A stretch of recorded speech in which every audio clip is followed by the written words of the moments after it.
When your situations seem impossible, trust in Jesus. He makes all things possible.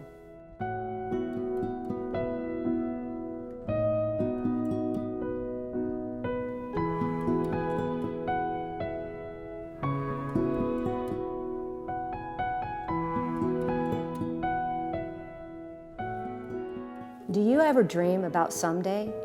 Author Sandee Jo Crocker hung onto her words, someday.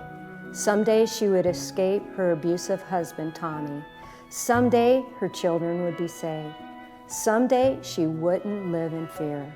But her someday turned into her worst nightmare. Her husband, Tommy, lay dead from a gunshot wound to his head. And now she has another life to save. This is her story. This is today's Nashville. This is faith. Sandee Jo, what an honor it is to sit down with you today to talk about your book, If Walls Could Talk. You know, I picked it up and I couldn't put it down. It was just a page turner, and wow, what a story. Let's start from the very beginning, when you met your dream man. Yeah. And I did at 18. Well, I actually met him at 16. And we dated for 2 years. And I just, we were in love. And just like any young girl, I thought, well, I'm going to marry him and live happily ever after. And he was a pastor's son. He was the preacher's son, yes. My grandmother introduced us, my Nana. She went to his church and she was like, you have to meet him. So, we just fell in love. And when I had just turned 18, we got married. Were there any signs while you were dating that there's going to be any issue?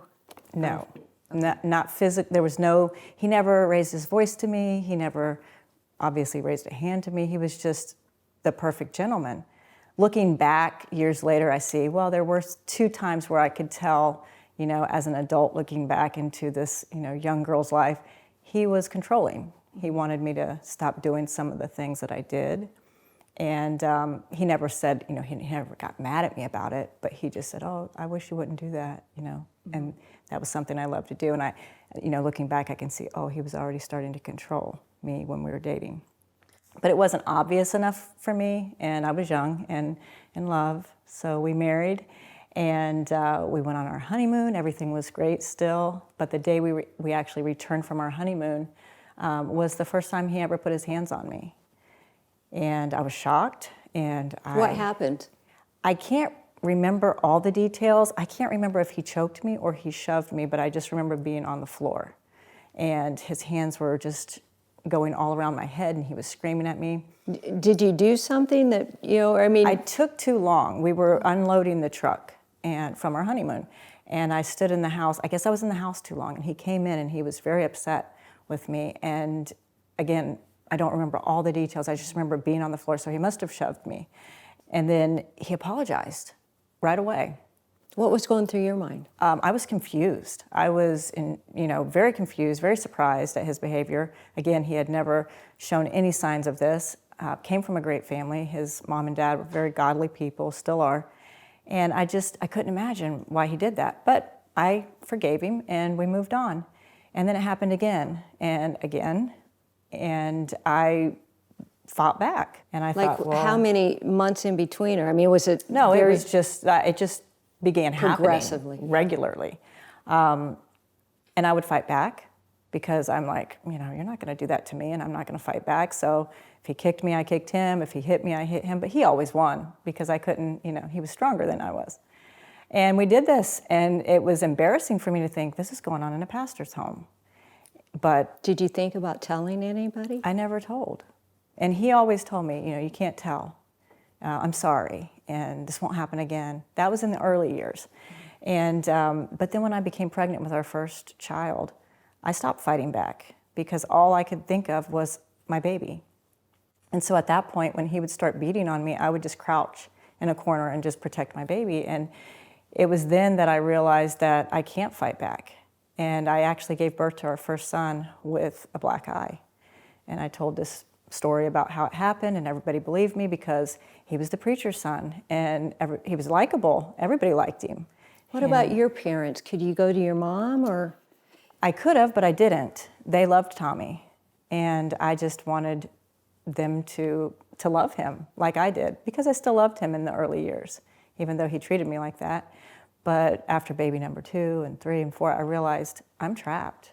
And he told me, if you ever try to leave me, if you ever try to separate me from my kids, I'll find you and I'll kill you.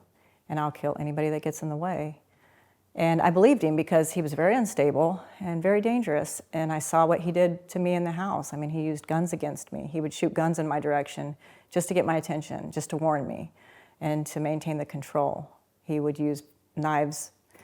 He would put knives up to my neck and he choked me. And of course, his fists that's what I was really afraid of, because I felt them so often. We'd be in a vehicle and he would just drive erratically just to terrorize me, because, you know, we'd be on a backcountry road and he would just drive, and I just thought, okay, he's gonna flip the car, we're gonna run into a tree, just anything he could do to keep me afraid. And that's how he maintained the control in our home. And the kids were raised in it. It's all they knew.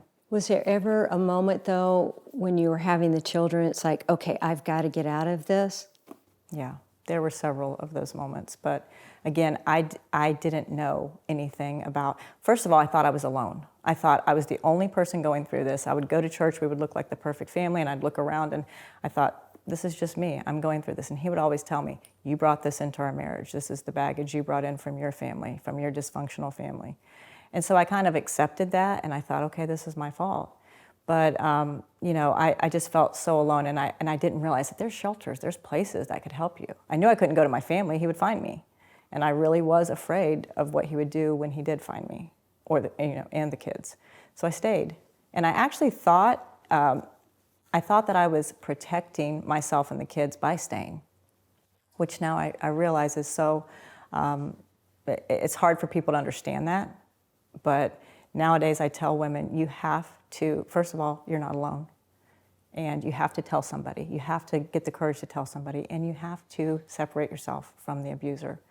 And even though that's very risky and very scary, you have to do this, because staying is a risk. Staying can be lethal, and it was for me. You know, in reading your book, that was my thought, and as I was reading it, is why didn't you leave? And I think a lot of people who are reading it are probably thinking the same thing. Right. Why didn't I leave? Mm-hmm. And in the beginning, I always thought, well, I'll just leave if it happens again. But then I just felt trapped, like I couldn't. And I didn't know about domestic violence shelters. I didn't know that there are people out there who are trained and can help you and get you the help you need. How did he treat the kids when they were younger? He looked like a good dad to others, but at home, he was physical with them as well, and do just spanking your child is one thing, a little swat on the bottom, but the way that he did it was terrible, and especially with the boys.